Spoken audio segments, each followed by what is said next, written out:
So the biggest and most spectacular high school track and field event in the entire world is drawing closer and closer, with the very instructive development seeing the Intersecondary School Sports Association, ISA, the organizers of Boys and Girls Champs, being granted approval by the government to use their own ticketing system for the allocation and sale of tickets to the stadium. And look, we all know that the year-to-year demand for Champs tickets, not normal.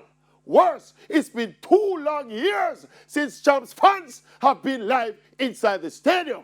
So it is reasonable to think that with the reduction in the COVID numbers and the lifting of the restrictions, and with Champs being Champs, that for the very same reason that ISA were given that go-ahead to implement their own independent ticketing system, the Maverick can tell you that the very same ISA is set to facilitate at least 15,000 fully vaccinated fans inside the stadium to watch Champs. And they are allowed these numbers mainly because the ISA leadership inspires greater confidence due to their competence and professionalism.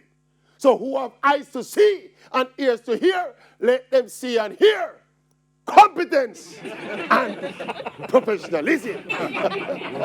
Competence and professionalism.